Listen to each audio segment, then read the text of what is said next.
বন্ধুরা, আজকে আমরা সমবিন্দু সংক্রান্ত উপপাদ্যের কয়েকটি প্রয়োগ নিয়ে আলোচনা করব।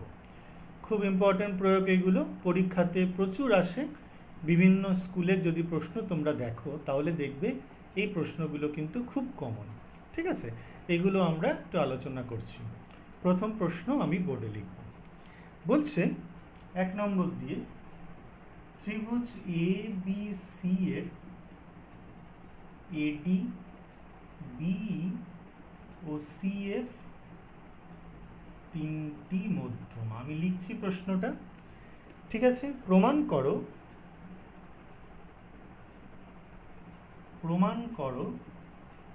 4 ইন্টু এডি প্লাস বিই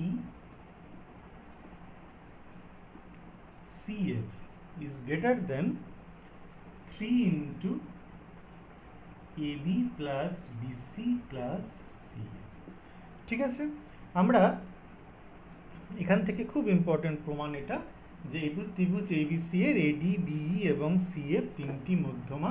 প্রমাণ করো 4 into AD plus B plus CF greater than 3 into AB plus BC plus CA. এটা কিন্তু অনেক সময় অন্যভাবেও দেয়, যে প্রমাণ করো একটি ত্রিভুজের মধ্যমা তিনটি সমষ্টির 4 গুণ ত্রিভুজের পরিসীমার 3 গুণ অপেক্ষা বৃহত্তর হয়। এটা অনেক সময় দিতে পারে। তো প্রথমে আমাদের যেটা কাজ হচ্ছে সেটা আমাদের ত্রিভুজ আঁকবো। যে কোনো ত্রিভুজ একটা এঁকে নাও তোমরা, আর তার 3টে মধ্যমা আমরা আঁকবো। এই ত্রিভুজ এবিসি আঁকা হলো, ঠিক আছে। এবার আমরা এটার 3টে মধ্যমা এঁকে নিচ্ছি। এডি বিই এবং সিএফ তিনটি মধ্যমা। এডি মধ্যমা, আমরা এখান থেকে আঁকছি বিই মধ্যমা, আর এখান থেকে আমরা আঁকছি সিএফ মধ্যমা। ঠিক আছে, এডি মধ্যমা, বিই মধ্যমা, সিএফ মধ্যমা। আমরা এটাকে দাগ দিয়ে দিয়ে দেখাচ্ছি। তাহলে এই 3টে মধ্যমা তো পরস্পরকে ছেদ করবেই, তোমরা জানো। তাহলে সেটা হচ্ছে আমাদের জি। ওকে, তাহলে আমরা প্রদত্ততে প্রথমে কি লিখব? যে ত্রিভুজ এবিসি এর, আমি মুখে বলছি, ভালো করে শোনো। ত্রিভুজ এবিসি এর এডি বিই এবং সিএফ তিনটি মধ্যমা পরস্পরকে জি বিন্দুতে ছেদ করেছে। ঠিক আছে, প্রামাণ্যয় কি লিখবো? প্রমাণ করতে হবে এইটা, 4 into AD plus BE plus CF greater than 3 into AB plus BC plus CF. এবার হচ্ছে প্রমাণ। আমরা জানি ভরকেন্দ্র প্রতিটি মধ্যমাকে, খুব ইম্পর্টেন্ট, মনে রাখতে হবে। আমরা জানি ভরকেন্দ্র প্রতিটি মধ্যমাকে ত্রিভুজের শীর্ষবিন্দুর দিক থেকে 2:1 অনুপাতে অন্তর্বিভক্ত করে। এটা আমরা বুঝিয়েছি আগে। তাহলে আমরা কি লিখব? ত্রিভুজ এবিসি এর জি ভরকেন্দ্র এবং এডি বিই ও সিএফ তিনটি মধ্যমা। তাহলে এখান থেকে কি হবে? এজি ইজ টু জিডি কত হয়ে যাবে? 2:1। এখান থেকে কত হয়ে যাবে? BG is to GE is equal to 2:1, BG is to G. আর এখান থেকে কি হয়ে যাবে? CG is to GF, CG is to G. এটা হচ্ছে 2:1। এটা আমরা রেখে দিলাম। এইবার আমরা কি লিখবো? আমরা জানি একটি ত্রিভুজের যে কোনো দুটি বাহুর দৈর্ঘ্যের সমষ্টি তৃতীয় বাহুর দৈর্ঘ্য অপেক্ষা বেশি হয়। এটা আমরা জানি সবাই। ত্রিভুজের দুটি বাহুর দৈর্ঘ্যের সমষ্টি তৃতীয় বাহুর দৈর্ঘ্য অপেক্ষা বেশি হয়। তাহলে প্রথমে কোন ত্রিভুজটা নিয়ে করব? ত্রিভুজ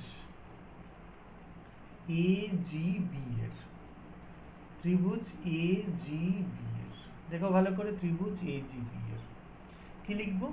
এজি প্লাস বিজি গ্রেটার দেন আমরা কি নেব? এবি। ওকে, এটা 1 নম্বর। পাশে কি লিখব? ত্রিভুজের দুটি বাহুর দৈর্ঘ্যের সমষ্টি তৃতীয় বাহুর দৈর্ঘ্য অপেক্ষা বেশি হয়। তাহলে কি নিয়েছি? AG plus BG greater than AB. এবার কোন ত্রিভুজটা নেব? ত্রিভুজ বিজিসি এর, বিজিসি এর কি নেব? প্রথমে বিজি, তারপরে কি নেব? সিজি, গ্রেটার দেন কি হবে বিসি, এটা 2 নম্বর। BG plus CG greater than BC হবে। আর 3 নম্বর ত্রিভুজ তো পড়েই আছে, ত্রিভুজ এইজিসি, এরও তাই কি হবে এজি প্লাস সিজি গ্রেটার দেন এসি, এটা 3 নম্বর। তাহলে এবার লিখবো 1, 2 ও 3 সমপক্ষে যুক্ত করে পাই, সমপক্ষে যুক্ত করে পাই। তাহলে এদিকে কি হবে দেখো AG plus busy plus CG, দেখো দুটো করে হবে, তাহলে 2 দিয়ে দিলাম। আর ডান দিকে কি পাচ্ছি AB plus BC plus AC, ঠিক না? এইবার অর দিয়ে 2 ইন্টু এজি, তাহলে এখান থেকে এজি কত হবে বলো তো? এজি মানে কত হবে এখান থেকে 2 এর 3 এডি, ঠিক কি না? এজি মানে হচ্ছে 2 এর 3 এডি। বিজি মানে এখান থেকে কত পাবো? বিজি মানে হচ্ছে 2 এর 3 কার বিই এর, যেহেতু এটা 2 ভাগ 1 ভাগ। আর এখান থেকে সিজি কত পাবো? এখান থেকে সিজি 2 ভাগ পুরোটার 2 এর 3 আমাদের হচ্ছে সিজি সিএফ, তাই তো? এখান থেকে আমরা তাহলে লিখে নিচ্ছি এডি, এজির জায়গায় লিখবো 2 এর 3 এডি, বিজির জায়গায় লিখবো 2 এর 3 বিই, সিজির জায়গায় লিখবো 2 এর 3 CF greater than AB plus BC plus AC. তাহলে কত হয়ে যাচ্ছে? 2 এর 3 কমন নিলে 4 এর 3 AD plus BE plus CF greater than AB plus BC plus AC. और 4টা এখানেই থাক, AD plus BE plus CF greater than 3 দিয়ে গুণ হয়ে গেল 3 into AB into BC plus AC, AB plus BC plus AC. তাহলে দেখো খুব ইম্পর্টেন্ট প্রবলেম, এটাই কিন্তু এসে গেল। তাহলে মধ্যমা তিনটির সমষ্টির 4 গুণ, আর AB plus BC plus C হচ্ছে ত্রিভুজের পরিসীমার 3 গুণ অপেক্ষা বৃহত্তর। ভীষণ ভীষণ ইম্পর্টেন্ট অঙ্ক, পরীক্ষায় প্রচুর আসে, এটা কিন্তু করা হলো। ঠিক এইরকম আরেকটা প্রমাণ আমরা করছি, এটাও কিন্তু খুব ইম্পর্টেন্ট প্রমাণ। 2 নম্বর, এখানে কি বলেছে? ত্রিভুজ এবিসি এর, দেখে নিচ্ছি 2 নম্বর, ত্রিভুজ এবিসি এর AD plus BC, AD BE এবং সিএফ তিনটি মধ্যমা প্রমাণ করো 3 into AB plus BC plus AC is greater than 2 into AD plus BE plus CF, AD plus BE plus CF, ঠিক আছে? অর্থাৎ মধ্যমা তিনটির অর্থাৎ পরিসীমার 3 গুণ মধ্যমা তিনটির সমষ্টির দ্বিগুণ অপেক্ষা বৃহত্তর। এটা কিন্তু খুব ইম্পর্টেন্ট অঙ্ক, ভালো করে বোঝো যে ত্রিভুজ এবিসি এর 3টি মধ্যমা দেওয়া রয়েছে, তাহলে পরিসীমার 3 গুণ হবে মধ্যমা তিনটির সমষ্টির দ্বিগুণ অপেক্ষা বৃহত্তর। তাহলে প্রদত্ত কি লিখব? প্রদত্ত লিখব ত্রিভুজ এবিসি নেওয়া হলো, যার এডি বিই এবং সিএফ তিনটি মধ্যমা পরস্পরকে জি বিন্দুতে ছেদ করেছে। প্রমাণ করতে হবে এইটা। আচ্ছা, প্রমাণ, এখানে কোনো অঙ্কন টঙ্কন নেই, জি বিন্দুটাও এখানে খুব একটা কাজে লাগবে না, না হলেও চলে।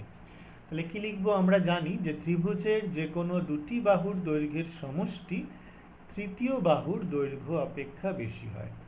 একটি ত্রিভুজের যে কোনো দুটি বাহুর দৈর্ঘ্যের সমষ্টি তৃতীয় বাহুর দৈর্ঘ্য অপেক্ষা সমান হয়। তাহলে প্রথমে কি নেব?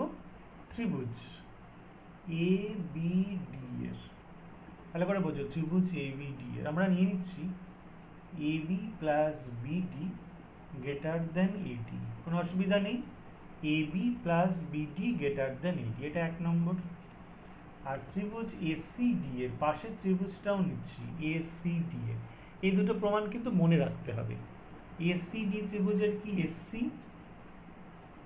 Plus CD greater than AD, এখানে এডিটা কিন্তু দুদিকেই ডান দিকে রাখা হচ্ছে। তাহলে 1 ও 2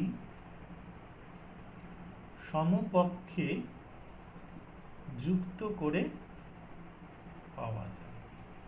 কি যোগ? এদিকে AB plus BD plus AC plus CD greater than 2AD। তাহলে এবি যেমন আছে, আচ্ছা বিডি প্লাস সিডি মানে কত বলো তো? বিসি। আর এসি যেমন আছে গ্রেটার দেন 2AD।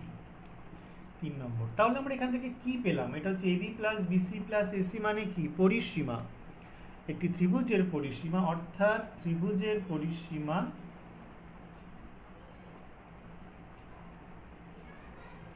যে কোনো মধ্যমার AD দ্বিগুণ অপেক্ষা বৃহত্তর হয়, তাই তো? আমরা যদি এখানে এডি মধ্যমা নিয়ে কাজ করেছি, তাহলে এই পরিসীমাটা এডি মধ্যমার দ্বিগুণ থেকে বেশি হয়। যদি আমরা বি নিয়ে কাজ করি, তাহলে এখান থেকে কি পাবো? যদি বি নিয়ে কাজ করি, তাহলে এখান থেকে আমরা বুঝিয়ে দিচ্ছি এবি প্লাস কি পাবো? এই পাবো গ্রেটার দেন বি, সবসময় মধ্যমাটা ডান দিকে নেবে। আর এইদিকে ত্রিভুজ আছে বিসি প্লাস সিই কত হবে? গ্রেটার দেন বি হবে। তাহলে যোগ করলে কি হবে? এবি প্লাস বিসি, এবিও আছে বিসি আছে, এই আর সি মানে কি? AC greater than 2B। তাহলে দেখো সেক্ষেত্রেও তাই পেলাম, মধ্যমার ত্রিভুজের পরিসীমা আরেকটা মধ্যমার দ্বিগুণ অপেক্ষা বৃহত্তর। তাহলে আমরা এখানে কি লিখবো? অনুরূপে পাওয়া যায়, অনুরূপে পাওয়া যায়। কি পাবো? AB plus BC plus AC greater than 2B। এটাকে নাম দেবো হচ্ছে আমরা 4 নম্বর। আবার কি পাবো? AB plus BC plus AC greater than পাবো 2 ইন্টু CF, এটা হচ্ছে 5 নম্বর। তাহলে 3, 4 ও 5 সমপক্ষে যুক্ত করে পাওয়া যায়। দেখো এখানে ABC তিনটেই হচ্ছে সেম, তাহলে কটা হয়ে যাচ্ছে? 3টে করে, AB plus BC plus AC। আর এদিকে কি হচ্ছে? 2AD 2B 2CF, তাহলে 2 কমন নিলে হয়ে যাবে AD plus BE plus CF। ঠিক আছে, এই দেখো এইটাই প্রমাণ করতে দিয়েছিল। এটা কিন্তু খুব ইম্পর্টেন্ট অঙ্ক, এ নিয়ে কোনো সন্দেহ নেই। ঠিক আছে, তো এটা এখান থেকে আমরা করতে পারলাম, বুঝতে পেরেছি। তো আরেকটা প্রশ্ন আমরা এখান থেকে করব, সেটা হচ্ছে লেখো ত্রিভুজ ABC এর বলছে একটি ত্রিভুজের যে কোনো দুটি মধ্যমার সমষ্টি তৃতীয় মধ্যমা অপেক্ষা বৃহত্তর। বেশি লিখবো না এই ত্রিভুজে, একটি ত্রিভুজের যে কোনো দুটি মধ্যমার সমষ্টি তৃতীয় মধ্যমা অপেক্ষা বৃহত্তর হয়। যদি দুটো মধ্যমা নেওয়া হয়, তাহলে সেটা তৃতীয় মধ্যমা অপেক্ষা আমাদের বেশি হয়ে যাবে। ঠিক আছে, এইটাই হচ্ছে আমাদের প্রমাণ করতে বলেছে। আমরা যে কোনো দুটো মধ্যমা নিয়ে কাজ করব, সেক্ষেত্রে দেখাবো যে তৃতীয় মধ্যমাটা কিন্তু এখান থেকে সমান হয়ে যাবে। তো আমরা প্রদত্ত কি লিখব? প্রদত্ত লিখব হচ্ছে ত্রিভুজ ABC এর AD BE এবং CF তিনটি মধ্যমা। ত্রিভুজ ABC এর AD BE এবং CF তিনটি মধ্যমা পরস্পরকে G বিন্দুতে ছেদ করেছে। আমাদের প্রমাণ করতে হবে, প্রামাণ্যতে কি লিখব? প্রামাণ্যতে লিখব হচ্ছে ত্রিভুজের আমরা প্রমাণ করব যে কোনো দুটি মধ্যমার দৈর্ঘ্যের সমষ্টি তৃতীয় মধ্যমার দৈর্ঘ্য অপেক্ষা বৃহত্তর হয়। তাহলে কি কি প্রমাণ এখানে করতে পারবো? AD plus BE greater than CF হতে পারে। 2 নম্বর দিয়ে কি লিখতে পারবো? AD প্লাস CF মধ্যমা গ্রেটার দেন BE মধ্যমা হতে পারে। আর 3 নম্বর দিয়ে কি হতে পারে? BE প্লাস CF মধ্যমা গ্রেটার দেন AD মধ্যমা। এখানে তো তিনটেই মধ্যমা, AD মধ্যমা, BE মধ্যমা আর CF মধ্যমা। তাহলে যে কোনো দুটো নিয়েছি, AD প্লাস B, এটা CF এর থেকে বড় হতে পারে। AD CF নিলে B এর থেকে বড় হতে পারে, আর B CF নিলে সেটা আমাদের AD থেকে বড় হতে পারে। আমরা যে কোনো একটা প্রমাণ করব, বাকিটা আমরা অনুরূপে বলব। তাহলে অঙ্কনটা আমাদের কি? অঙ্কনটা হচ্ছে AD কে P বিন্দু পর্যন্ত এমনভাবে বর্ধিত করা হলো যাতে GD এর সঙ্গে DP সমান হয়। ভালো করে বোঝো, AD কে P বিন্দু পর্যন্ত এমনভাবে বর্ধিত করা হলো যাতে GD এর সঙ্গে এই DPটা সমান হয়। এটাকে বাড়িয়ে দেওয়া হলো P বিন্দু পর্যন্ত। এবার কি যুক্ত করা হলো? এটা যুক্ত করা হলো আর এইটিকে যুক্ত করা হলো। ওকে, তাহলে বি কমা পি ও সি কমা পি যুক্ত করা হলো। এবার দেখো তো এই যে চতুর্ভুজটা বিপিসিজি চতুর্ভুজের কি কি পাচ্ছি। 1 নম্বর দিয়ে দেখো বিসি কর্ণের মধ্যবিন্দু জি, তাই না? বিসি কর্ণের মধ্যবিন্দু ডি, ব্র্যাকেটে যেহেতু এডি মধ্যমা। আর 2 নম্বর দিয়ে কি হবে, জিপি কর্ণের মধ্যবিন্দু ডি হবে, জিপি কর্ণের মধ্যবিন্দু ডি হবে, আর যেহেতু GD is equal two DP অঙ্ক নানুসারে। এভাবেই তো এঁকেছি আমরা। তাহলে সুতরাং বিপিসিজি চতুর্ভুজটি একটি সামান্তরিক। বিপিসিজি চতুর্ভুজটি একটি সামান্তরিক। পাশে কি লিখব, যে চতুর্ভুজের কর্ণ দুটি পরস্পরকে সমদ্বিখণ্ডিত করে সেটি সামান্তরিক হবে। আর সামান্তরিকের বিপরীত বাহু পরস্পর সমান হয়। তাহলে সুতরাং বিপির সঙ্গে আমরা কি লিখব, সিজি, আর আমরা কি লিখব, বিজির সঙ্গে কত লিখব, পিসি সমান হবে। এটা আমরা 1 নম্বর দিয়ে রেখে দিচ্ছি, এটা আমাদের খুব ইম্পর্টেন্ট। এবার আমরা লিখব, আমরা জানি একটি ত্রিভুজের যে কোনো দুটি বাহুর দৈর্ঘ্যের সমষ্টি তৃতীয় বাহুর দৈর্ঘ্য অপেক্ষা বেশি হয়। তাহলে সুতরাং এক্ষেত্রে ত্রিভুজ বলে লিখি, এক্ষেত্রে ত্রিভুজ দেখো জিবিপি এর আমরা এখান থেকে নিতে পারবো busy plus BP greater than GP. কোন ত্রিভুজ, জিবিপি এর busy plus BP greater than GP. আচ্ছা, বিজি যেমন আছে থাক, বিপির জায়গায় আমরা কি লিখতে পারি, সরি আমরা বিজি যেমন আছে থাক, বিপির জায়গায় আমরা লিখতে পারি সিজি, যেহেতু বিপরীত সমান। আর জিপি যেমন আছে থাক। এবার বিজিটা কেমন বলো, বিজিটা কেমন, বিজিটা হচ্ছে 2/3 ইন্টু বি। এই একই কথাই লিখতে হবে, ত্রিভুজের ভরকেন্দ্র প্রতিটি মধ্যমাকে 2:1 অনুপাতে ত্রিভুজের শীর্ষবিন্দু দিক থেকে অন্তর্বিভক্ত করে। তাহলে বিজিটা লিখতে হবে 2/3 বি। সিজিটা কেমন লিখব, 2/3 সিএফ। আর জিপিটা মানে কি, জিপিটা হচ্ছে 2GD, এখানে লিখে দিচ্ছি 2GD। জিপিটা মানে 2GD, তো যেহেতু GD is equal two DP, তাই তো। আর এখান থেকে 2টা থাক, জিডি মানে আবার কত, জিডি মানে হচ্ছে 1/3 এডি, জিডিটা হচ্ছে 1 অংশ, তাহলে 1/3 এডি। তাহলে 2/3 যদি ক্যান্সেল করে দেওয়া যায়, তাহলে B plus CF greater than AD. তাহলে দেখো B plus CF greater than AD, এখান থেকে আমরা পেয়ে যেতে পারি। আবার অন্য জায়গা থেকেও আমরা কিন্তু একই রকমভাবেও কিন্তু বাকি প্রমাণও কিন্তু করতে পারবো, তাতেও আমাদের কোনো অসুবিধা নেই। বাকিটা অনুরূপভাবেও কিন্তু আমরা করে নিতে পারবো।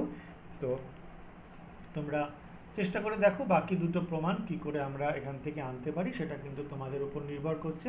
আমার মনে হয় কোনো অসুবিধা হবে না। এই ত্রিভুজটা যদি তোমরা নিয়ে নাও, এই ত্রিভুজটা থেকে কিন্তু বাকি প্রমাণটা কিন্তু তোমরা অবশ্যই করে ফেলতে পারবে।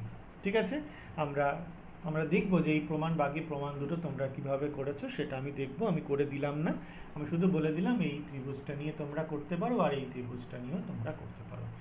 ঠিক আছে, আজকে এই পর্যন্তই রাখলাম। আমরা এই 3টে রাইডার করেছি, খুব ইম্পর্টেন্ট রাইডার, পরীক্ষায় প্রচুর আসে। তো তোমরা ভালো করে প্র্যাকটিস করো, আর প্র্যাকটিস করে যেভাবে আমি লিখিয়েছি সেভাবে কিন্তু পাশে কারণ দিয়ে ডিটেলে লেখো। ঠিক আছে, ভালো থাকো, সুস্থ থাকো।